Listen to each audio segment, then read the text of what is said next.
રાજાને સપનાએ બચાવ્યો। એક રાજ્યમાં એક રાજા રાજ કરતો હતો। કેટલાક દુશ્મનોએ રાજાને મારવાનું કાવતરું કર્યું। રાજા સૂતા હતા ત્યારે છરો લઈને પહોંચી ગયા અને રાજાના કમરાની બહાર સંતોષાઈને બેસી ગયા। બરાબર ત્યારે જ રાજાને સપનું આવ્યું। એને સપનામાં એક બતક જોઈ। બતક શરીર સંકોચીને પાણીમાં બેઠું હતું।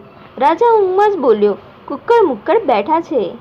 ખૂન્યો ચમકી ગયા કે રાજા જાણી ગયો છે કે તેઓ બહાર બેઠા છે। ખૂન્યો સાવચેતીથી કમરામાં જવા જમીન ખોદવા લાગ્યા। બરાબર ત્યારે જ રાજાએ સપનામાં કૂતરું જોયું જે જમીન ખોદતું હતું। રાજા ઊંઘમાં જ બોલ્યો, ખદબદ ખદબદ ખોદે છે। ખૂન્યો સમજ્યા કે રાજા તેમને જોઈ ગયો લાગે છે। ખૂન્યો ગભરાઈ ગયા અને ભાગ્યા। બરાબર ત્યારે જ રાજાએ સપનામાં ઘોડો જોયો જે દોડતો હતો।